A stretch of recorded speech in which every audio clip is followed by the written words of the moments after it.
Virgen María, Madre buena y llena de ternura, hoy vengo a ti con el corazón un poco nostálgico, poniendo en tus manos a mi mamá, que ahora vive en el cielo. Abrázala como solo una madre sabe hacerlo.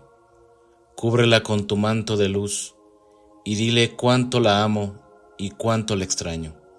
Señora del cielo, si ella me cuidó en la tierra, ahora permítele cuidarme desde el cielo, acompañarme en mis pasos y susurrarme fuerza cuando me sienta débil.